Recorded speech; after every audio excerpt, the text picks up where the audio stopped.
문제 볼게요.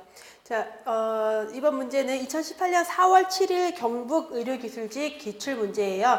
경북 문제는 보건율이 경기보다는 조금 부족했지만 그래도 이제 있는 것들 최대한 모아서 문제를 좀 드렸고요. 1번부터 보시면 문제 난이도가 전체적으로 크게 어렵진 않아요. 웬만큼 여러분들이 거의 풀 수 있는 문제들이에요. 근데 감안하셔야 될 게 문제를 저도 이제 아주 최소한의 자료를 가지고 여러분들이 올려주신 키워드를 가지고 문제를 복원을 하다 보면은 아무래도 제가 좀 더 익숙한 단어를 쓰게 되기 때문에 여러분들이 제가 복원한 문제가 조금 더 쉽게 느껴질 수는 있어요. 그래서 복원된 문제를 볼 때 정말 딱 이 난이도일 수도 있지만 요거보다 조금 더 어려울 수도 있다라는 건 염두에 두시는 게 좋을 것 같아요. 1번부터 보시면은 보건사업을 계획할 때 자원 비분에 대한 합리적 의사결정을 위한 행정기법은 무엇인가? 자, OR이라고 하면은 어떤 거예요? 자, OR은 운영연구라고 했고요. 자, PPBS 대표적인 계획기법 또는 예산기법이라고 해서 계획과 예산을 자, 같이 결합한 기법이다라고 했었죠. 그래서 PPBS는 우선 장기적인 어떤 사업 계획, 국가적인 정책 계획을 수립을 하고 거기에 따른 연도별, 단위별 짧은 기간의 예산을 편성함으로 인해서 예산을 배분할 때 좀 더 합리적으로 자원을 배분하기 위한 의사결정 기법이다라고 했던 게 PPBS이기 때문에 문제랑 가장 적절한 것은 PPBS가 되겠고요. 보기는 거의 이렇게 나왔던 것 같아요. 올려준 거 보니까. 근데 우리 공중보건 보건행정 마지막 그 보건행정 파트에 있는 4가지가 딱 시험 문제 보기로 나온 거예요. 여러분들 그 공중보건 마지막 파트 10에 요 4가지가 딱 들어가 있거든요. 그게 보기로 나온 거예요. 그래서 PPBS 그렇고, 자, 1번에 있는 OR, 운영연구라고 하면은, 운영연구에도 마찬가지로 계획이나 정책 개발할 때 여러 가지 자료들을 이용을 해서, 어떤 계획을 좀 더 최적화된 계획을 수립하기 위한 기법들을 모아서 운영연구라고 했고요. 그 다음에 SA라고 하면은 체계 분석, 뭔가 어떤 비용 대비 효과가 어떤지 이런 것들을 체계적으로 분석하기 위한 기법들 또는 시계열 분석 이런 것들을 묶어서 SA 체계 분석이라고 했고, PERT 퍼트라고 하면은 사업평가 검열 기술. 그래서 불확실한 환경 속에서 어떤 사업을 진행을 할 때 그 사업을 좀 더 단시간 안에 이룰 목적을 달성하기 위한 기법이다라고 했었죠. 그래서 이 문제에서 정답은 PPBS가 가장 적절하고요. 다음 2번 문제는 우리 모의고사로도 제가 한번 이미 이제 풀어봐 드렸기 때문에 여러분들이 지금 또 만점을 받은 걸 수도 있고 몰랐었어도 얘를 잘 풀었으면 더할 역시 좋고요. 자, 쥐에 의해서 전파되는 질병이 아닌 건 묻고 있는데 세균성 이질 대표적인 소화기계 감염병, 음식, 물 등이 원인이 되고요. 아메바성 이질, 자, 그 기생충에 의한 쥐가 전파하는 대표적인 기생충 질병이었었고, 패스트 마찬가지로 대표적인 기생충이 누구예요? 쥐가 전파하는 세균성 질병이고, 듣도 보도 못한 천열이 나왔어요. 자, 천열이라는 거 다른 말로 이즈미얼이라고 했어요. 이 천열은 저도 이 시험 보고 와서 학생들이 질문한 거 보고 처음 봤어요. 천열이라는 질병명 자체를. 이즈미열이라고도 하고 천열이라고도 하고 밭에 돌아다니는 쥐가 매개하는 질병 중에 하나예요. 흔한 질병 아니고 일반적으로 의학서적에서도 잘 안 다뤄지는 질병이기도 한데 어떻게 이걸 갖다 냈어요. 그래서 이런 문제 나왔을 때 제가 문제 풀 때 항상 모르는 거에 집중하지 말고 아는 것 중에서 최대한 답을 찾아라. 세균성 이질은 쥐가 매개한다라고 우리가 중요하게 검토하던 질병이지만 쥐가 매개한다는 얘기는 단 한 번도 한 적이 없어요. 대표적인 소화기계 감염병, 음식에 의해서 물에 의해서 감염되는 질병이다. 그래서 정답은 1번이고요. 자, 그래서 세균성 질병에는 쥐가 매개하는 세균성 질병에는 패스트, YC병, 석유열 그리고 살모넬라증 같은 것들이 있었고, 쥐가 매개하는 리케차성 질병, 발진열이나 찌찌가무시증, 바이러스성 질병에는 유행성 출혈열 그리고 이 천열도 바이러스성 질병이고요. 기생충 질병, 쥐가 매개하는 기생충 질병이 아메바성 이질, 선모증, 레이슈마니아증 같은 것들이 있죠. 자, 3번 간헐적으로 유행할 가능성이 있어서 계속 발생을 감시하고 방역대책 수립이 필요한 건 3군 감염병에 대한 정의죠. 정답 3번이고요. 1군은 마시는 물 또는 식품을 매개로 발생하고 뒷부분도 같이 기억하셔야 된다라고 했어요. 집단 발생의 우려가 커서 발생 또는 유행 즉시 방역대책을 수립해야 하는 감염병. 그래서 마시는 물, 식품 말고 그 뒤에 설명도 주의 깊게 보시고요. 2군 감염병 예방접종을 통해서 예방 및 관리가 가능해서 국가 예방접종 사업 대상이 되는 감염병. 자, 그래서 2군에 있는 애들은 다 예방접종 대상 감염병이지만 모든 예방접종, 정기 예방접종 대상 감염병이 다 2군에 있는 건 아니에요. 그렇죠? 실제 정기 예방접종 대상 감염병에는 2군 감염병에 플러스 결핵 있었고요. 인플루엔자 있었죠. 그다음에 3군 문제로 받고 4군은 국내에 새롭게 발생했거나 발생할 우려가 있는 감염병 또는 국내 유입이 우려되는 해외 유행 감염병 이런 것들을 말하고 다만 갑작스러운 국내 유입 또는 유행이 예견돼서 긴급히 예방 관리가 필요하면 보건복지부 장관이 지정할 수도 있다. 이렇게 지정된 게 지카 바이러스 감염병이었죠. 감염증이었고요. 5군 기생충에 감염돼서 발생하는 감염병 그래서 정기조사를 통해서 감시하고 있고요. 다만 마찬가지로 갑작스럽게 국내 유입, 유행이 예견되어 긴급히 예방관리 필요하여 보건복지부 장관이 지정하는 감염병까지 포함할 수 있다. 지정 감염병 1군에서 5군까지 감염병 외에 유행 여부 조사를 위해서 감시활동이 필요해서 지정하는 감염병을 지정 감염병이라고 하죠. 정답은 3번이고요. 4번 세계보건의 날은 1948년 4월 7일 WHO가 발족한 그 날이 세계보건의 날이라고 했죠. 4월 7일. 5월 31일은 세계금연의 날이고요. 7월 11일은 세계인구의 날이에요. 세계인구의 날. 10월 10일은 임산부의 날이에요. 정답 1번. 다음 5번 문제 감염력을 설명할 수 있는 주요 요소로 옳은 것. 자, 보시면은 감염력 언제 감염력이라는 게 뭐예요? 병원체가 숙주에 들어와서 면역 반응을 일으키게 하는 능력을 감염력이라고 했는데 최소 병원균의 수, 최소한 균이 얼만큼 들어와야지 면역 반응을 일으키는지 그 숫자 중요한 개념일 수 있고요. 생존 능력 병원균의 생존 능력은 지가 살기 위한 능력인 거지 이게 감염력에 관련된 건 아니고 병원균의 독성은 동력 얼마나 중증도 심한 것들을 일으키냐와 관련이 되겠죠. 현성 감염자 수는 발병력에 대한 거죠. 그래서 정답 1번이고요. 여러분들 자료에 5번에 대한 내용을 조금 드렸는데 감염력 지표를 설명을 좀 드렸거든요. 감염력 지표 보시면 ID50 그래서 우리가 그 식품위생이나 이런 거 할 때도 LD50 이런 거 하면은 뭐예요? 뭔가 이거의 독성을 보는 건데 어떤 그 실험 생물을 50% 죽이기 위한 용량이 얼마인지 보는 게 LD50 이런 게 있었잖아요. 레살도스. 그래서 ID라고 하면은 인펙셔스 도스예요. 감염시킬 수 있는 50%를 감염시킬 수 있는 그래서 똑같이 뭐냐면 병원체를 숙주에 투여했을 때 숙주의 50%에게 감염시킬 수 있는 최소한의 병원체 수를 ID50이라고 해요. 결국 뭐예요? 요만큼의 병원체에 감염이 되면은 50%에서는 그 병원체에 노출이 병원체가 내 몸에 들어오면은 숙주 중에서 50%는 감염이 된다라는 거죠. 그래서 최소 병원균의 수를 보시는 게 가장 적절하죠. 정답 1번. 6번 감염병 유행의 조건으로 옳지 않은 것 비슷한 유형의 문제예요. 5번 6번이 병원체가 감염병이 유행하려면 우선 병원체가 양적으로도 질적으로도 충분히 있어야지 감염병이 유행할 수가 있을 거고요. 독성이 강하면 어때요? 감염병 유행은 감염력과 관련된 거죠. 감염을 시킬 수 있어야지 감염병이 유행이 되는데 독성은 뭐예요? 감염이 됐을 때 얼마나 증상이 심하게 나타나느냐와 관련된 거죠. 그러니까 유행의 조건이 아니에요.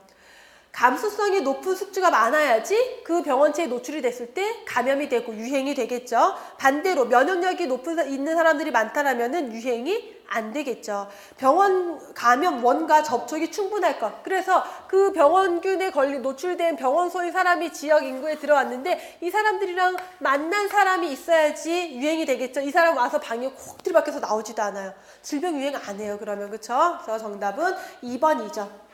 7번 노화로 인한 신체 변화 특성 옳지 않은 것. 자, 1번에 수분 함량은 감소하게 되고요. 척추가 후굴되고 추간판이 두꺼워진다. 가 아니라 추간판은 뭐예요? 우리 여기 등뼈 있죠? 척추와 척추 사이 고기에 이렇게 약간 말랑말랑 젤리같이 이렇게 돼 있는 거 있거든요. 그게 추간판이에요. 추간판 탈출줄이라는 건 고개 삐져나온다라는 거고, 마찬가지로 얘도 연골처럼 얘를 받치고 척추랑 척추를 받치고 있겠죠? 그럼 얘가 노인이 되면 점점 눌러서 얘가 얇아지겠죠. 그래서 척추와 척추, 허리가 뼈가 닿으니까 아프겠죠. 디스크 신경이 눌리는 거죠.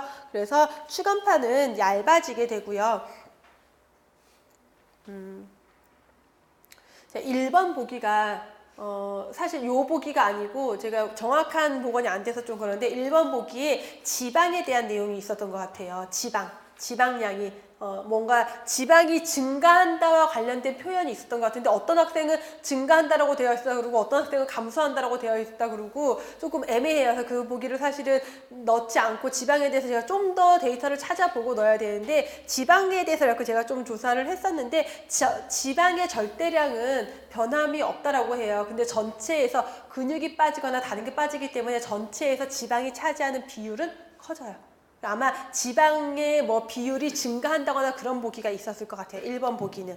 그래서 이것도 우리가 교재에서 하지 않았던 내용인데, 지방량은 그래서 우리 노인이 되면, 노화가 진행이 되면요, 그 지방의 전체 내 몸에서 차지하는 전체적인 지방의 양은 증가한다라는 게 맞아요. 그리고 아마 그런 내용의 보기가 있었던 것 같아요. 그리고 확실하게 틀린 거는 2번 추간판이 얇아진다라고 해 맞겠고, 혈관의 탄력성은 당연히 저하되겠고요. 탄력성이 떨어지고, 환기량 뭐예요? 공기가 들어왔다 나가는 양이 줄어든다. 대신 뭐가 늘어나요? 잔기량이 증가해서 남아있는 공기가 많겠죠. 7번의 정답은 2번.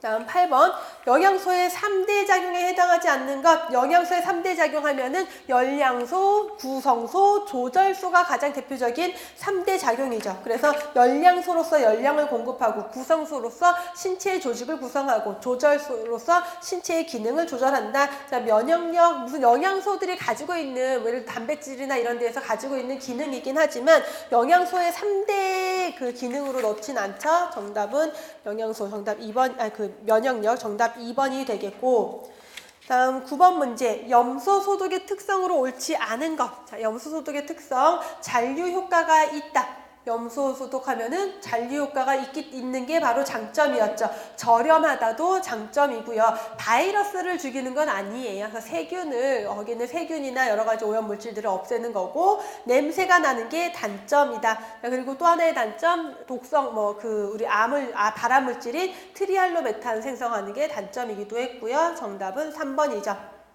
10번, 귀속 위험도를 구할 수 있는 역학 연구 방법. 자, 귀속 위험도를 구할 수 있는 역학 연구 방법은 뭐예요? 기여 위험도, 귀속 위험도는 코호트 연구를 통해서, 왜요? 발생률을 구할 수 있어야 되니까. 자, 그러면 조사 대상자 수가 많아야 되겠죠? 적어도 된다가 아니라 정답 1번이고요. 인과관계, 시간적 선후관계, 코호트 연구가 가지고 있는 가장 큰 장점, 시간적 선후관계가 명확하고, 상대 위험도, 비교 위험도를 구할 수 있다. 그리고 인구 집단의 일반화가 가능하다. 그래서 10번, 인과관계를 증명하는 게 좀 더 명확하기 때문에 그렇죠. 10번의 정답 1번이고요. 11번에 산업재해 지표 중에서 재해의 경중 정도를 알 수 있는 것은 강도율이겠죠. 얼마나 중증도가 심하냐. 자, 강도율 어떻게 구했어요? 연간 작업시간 수 분의 작업 손실 일수 곱하기 1000. 그래서 연간 1000 작업시간당 재해로 인한 손실일수가 며칠이냐. 도수율은 어떻게 구했어요? 도수율은 연간 작업시간 수 분의 재해 발생 건수 곱하기 100만. 그래서 100만 작업시간당 재해 발생 건수율은 평균 근로자 수분의 재해 발생 건수 곱하기 1000. 그래서 평균 근로자 1000명당 재해 발생 건수가 몇 명이냐. 자, 재해 일수율은 재해로 인해서 이 작업을 하지 못하는 날들을 더하는 거죠. 12번에 분모가 분자에 포함하는 값이 아닌 것. 자, 분모와 분자를 봤을 때 분자가 분모에 포함되는 건 A 플러스 B분의 A. 그래서 레이트라던가 프로포션 같은 것들은 A 플러스 B분의 A로 구해지지만 레이시오 B는 어떻게 돼요? A분의 B. 그래서 분자 분모가 서로 섞이지 않는 대표적인 게 성비죠. 성비. 정답 4번. 다음 13번 화학적 소독제 구비 조건 옳지 않은 것. 석탄산 계수가 높아야 된다. 다른 말은 살균력이 결국 강해야 된다라는 거고 물품에 대한 부식성, 표백성 이런 것 없어야 되겠고요. 용해성은 높아야 된다라고 했어요. 용해성이 높고 안정성이 있어야 된다. 침투력, 어떤 물체에 대한 침투력이 강해야지 그 물체에 들어가서 소독을 하겠죠. 옳지 않은 것 3번. 14번에 확률 표본 추출 방법 아닌 것. 자, 편의 추출, 대표적인 비확률 표본 추출로 그냥 연구자의 편의에 따라서 뽑는 거고요. 자, 1번이 단순 임의 추출이라고 되어 있어서 좀 고민을 하셨을 수가 있는데 우리가 보통은 단순 무작위 추출이라고 하잖아요. 무작위, 임의예요. 임의로. 그래서 단순 임의 추출, 단순 무작위 추출 같은 표현이다라고 보시면 돼요. 단순하게 무작위로 추출하는 방법. 층화 추출은 어떻게 해요? 층을 나눠서 그 중에서 각각의 층에서 무작위로 뽑는 방법. 계통 추출은 일정한 간격을 정해놓고 첫 번째 사람만 무작위로 뽑고 그 다음에 그 간격에 따라서 더해서 뽑는 방법. 정답 4번이죠. 15번에 장기설의 허구성을 밝히는데 결정적 역할을 한 학자. 이 문제 같은 경우는 우선 우리가 보통 그 파스테르에 의해서 폐기 처분됐다라는 표현을 많이 써요. 장기설이. 근데 파스테르가 보기에 없고 레베누크와 이제 스노우에 대해서 좀 고민을 할 수가 있는데 이제 레베누크 같은 경우는 현미경을 개발했단 말이에요. 그래서 실제 눈에 보이지 않는 종의 존재를 발견을 했어요. 근데 이게 질병의 원인이야까지 가지는 못했어요. 그냥 뭐 이런 게 있네까지만 간 거예요. 그래서 나중에 파스테르가 이 그 질병의 원인균을 밝혀내서 이 장기설을 폐기 처분하는데 결정적인 중요한 도움을 준 거죠. 계기는 된 거죠. 근데 얘가 허구성을 뒤집은 사람으로는 보기가 어렵고 그냥 계기가 됐다 정도에서는 맞을 것 같고요. 스노우 같은 경우는 제가 이 허구성에 대한 데이터를 좀 많이 찾아봤는데 허구성 이게 완전 폐기 처분까지는 아닌 거예요. 장기설 너 틀렸어. 넌 이거 아니야. 이게 아니라 장기설이 아주 팽배했던 그럼에도 불구하고 장기설이 팽배했던 그 시기에 존 스노우가 그게 아니라 물에 의해서 감염되는 거야 라는 걸 밝혀냄으로 인해서 장기설이 다 맞진 않아 허구야 라는 것을 밝혀낸 학자라고 보는 게 맞아요. 그렇게 이제 나와 있는 곳들이 있고요. 그래서 그 내용을 보면은 런던에 워낙 이제 콜레라가 계속 유행을 했으니까 근데 사람들이 그때까지도 계속 장기설을 믿었던 이유는 뭐냐면 환자 발생 지역에 보면은 전반적으로 환경이 안 좋아요. 덥고 습하고 뭔가 습하거나 덥거나 뭔가 되게 열악한 그런 환경, 지저분한 환경, 냄새가 나거나 그러니까 이런 냄새가 나는 공기 때문에 질병에 걸리나 보다로 계속 갔었는데 이제 존 스노우가 역학조사를 했죠. 그래서 열심히 역학조사를 해서 밝혀냈어요. 자기가 생각을 한 거야. 이 펌프에서 나오는 이 물이 원인인 것 같아라고. 왜냐면 집집마다 가가호 돌아다니면서 다 조사를 한 거예요. 이 사람이 밤마다 다 다니면서 했더니 어떤 펌프 물을 쓴 사람들이 걸린 것 같아요. 그래서 이게 원인이야 라고 알려야 되는데 사람들이 무슨 말도 안 되는 소리야. 공기 때문에 그런 건데 이거를 연구 잘 가지고 설득을 해가지고 펌프를 중단을 겨우 시켜서 환자 발생률을 줄어들었어요. 진짜 내 펌프를 물을 끊었더니 환자들이 줄어드네. 그래서 물 때문에 그런 건가 보다. 물에 있는 무언가 때문에 감염된 건가 보다라는 것을 밝혀내면서 실제 장기설의 장기설의 허구성을 입증한 사람은 스노우가 맞아요. 그래서 제가 충북에서 시험 보신 어떤 학생이 요거 가지고 저한테 바로 충북이란다. 경북에서 시험 보신 학생 혹시라도 이거 수업 들으실 것 같아서 제가 이제 처음에 저한테 질문을 요걸 바로 주셨었는데 정확하게라기보다는 이제 이 장기설에 대한 부분들 뒤집은 거 물어봤을 때 제가 처음에 레베누크라고 답변을 드렸었는데 그러고 나서 저도 좀 데이터를 많이 찾아본 결과 이 문제는 허구성을 밝힌 사람을 묻고 있는 거고요. 허구성을 뒤집은 사람을 묻고 있는 거고 그거는 스노우가 맞아요. 그래서 결론적으로 존 스노우가 정답이다라고 다시 한번 정정해서 말씀을 드리고요. 그 다음에 16번. 인구 통계 지표에 대한 설명, 옳지 않은 것, 인구 증가율은 자연 증가와 사회 증가를 포함하고 있고요. 인구 동태 지수는 출생수를 사망수로 나눈 값이다. 노령화 지수는 유년 인구 100명에 대한 노년 인구의 수다. 모두 맞는 표현들이죠. 부양비의 분자는 65세 이상 인구와 15세 미만 인구까지 합쳐야지 부양비의 분자가 되죠. 16번 문제는 나머지 보기들이 복원이 사실 좀 안 된 거고 요거 4번 보기 틀린 것만 명확하게 기억해서 올려주셔서 근데 요렇게 이게 명확하다고 올렸을 경우에는 나머지 보기가 쉬운 보기였던 거예요. 그래서 오히려 기억을 못 하시거든요. 그래서 그냥 적당히 제가 쉬운 문제로 보기를 그냥 만든 거고 요런 식의 문제 출제됐다라는 거 참고해서 보시면 되겠고요. 17번 비교 위험도 구하는 문제고요. 자, 이 문제는 보기는 0.625, 40 이렇게 복원이 됐고 그 구체적인 숫자는 복원이 안 돼서 그냥 제가 임의로 계산하기 편한 숫자를 넣은 걸 감안하시고 여러분들은 실제 문제 풀 땐 요거보다 조금 더 복잡한 숫자의 문제들이 나올 수 있다는 걸 염두에 두시고요. 자, 먼저 비교 위험도니까 비흡연자 198 더하기 2명 해서 200명 중에서 폐암 환자가 2명 발생했고요. 그 다음에 흡연자 180 더하기 20 해서 200명 중에서 20명의 폐암 환자가 발생했다. 자, 지워서 2분의 20 하면은 10. 그래서 뭐예요? 흡연자가 비흡연자보다 폐암 발생률이 10배 높다라는 해석을 할 수 있겠죠. 정답 3번. 자, 18번. 다음 중 가장 적극적인 예방 방법은 당연히 건강 증진이겠죠. 그래서 1차 예방을 우리가 구분할 때 적극적인 예방이냐 소극적인 예방이냐 구분을 해보면 1차 예방은 애초에 질병에 걸리지 않게 하는 건데 그 중에서도 가장 적극적인 건 아무 문제가 없을 때 더 건강하게 하는 게 가장 적극적인 예방이고 소극적 예방은 예방접종을 통해서 특별한 무언가만을 예방하는 것이다 라고 했어요. 자, 그래서 가장 적극적인 것은 건강 증진이라고 보면 되겠죠. 정답 4번이고요. 유엔의 환경과 관련된 정책을 수립하고 환경과 관련된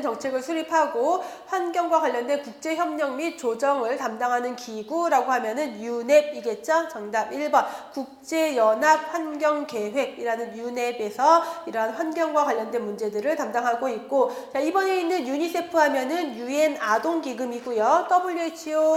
WHO 세계보건기구, 그 다음에 UNDP라고 하면은 UN 개발계획이라는 기구예요. UN 개발계획. 다음에 20번 문제 사망 관련 지표에 대한 설명으로 옳지 않은 것. 비례 사망 지수가 클수록 장수 인구가 많다, 고령 인구가 많다, 건강 수준이 좋다. 주산기 사망률이 높으면 모성 보건 사업이 필요하다. 주산기 사망률이 높다라는 거는 모성의 건강에 특히 문제가 있다라고 판단이 되죠. 왜요? 주산기 사망률이 뭐예요? 임신 28주부터 생후 1주 이내에 사망한 아이들이에요. 자, 아이들이 사망한 걸 보긴 하지만 이때 임신 28주부터 생후 1주 이내 아이들이 사망하는 주요 이유는 뭐예요? 엄마가 뭐 임신 말기에 임신 중독증이었다거나 조산이나 난산이나 출산 시 손상이라던가 감염이라 이런 문제로 인한 게 많기 때문에 엄마의 문제, 엄마의 건강의 문제에 좀 더 포커스를 둬야 되겠죠. 그래서 정답은 맞는 내용이고요. 영아 사망률은 지역 간의 보건 수준을 비교하는 주요 지표고 알파 인덱스가 1 이상이면 신생아 보건을 위한 사업이 필요한 게 아니라 1보다 크다, 점점 커질수록 영아에 대한 보건 사업이 필요하겠죠. 정답 4번까지 해서 문제, 경북 지역 의료기술직 문제까지 풀어봤어요. 그래서 문제 난이도가 크게 어렵게 나오진 않았는데 간간히 또 헷갈리거나 좀 의아한 문제들도 나와요. 그래서 출제되는 문제들을 보면은 전반적으로 한 2-3문제 정도는 항상 헷갈리는 거, 그 다음에 처음 보는 내용 항상 한 문제 정도는 나오고요. 그 다음에 아주 꼬투 짜투리에 있는 거 문제, 그 다음에 흔히 알고 있는 건데 그거 좀 더 깊이 들어가는 이런 유형들 문제 풀기 어렵게 나오는 것들이 꼭 몇 문제는 있어요. 그러니까 문제 우리 시험 보러 가시기 전에 꼼꼼하게 준비하셔서 점수 많이 올렸으면 좋겠고, 자, 모의고사 그래서 공중보건 오늘이 이번 시간이 마지막 모의고사예요. 그래서 마지막 모의고사로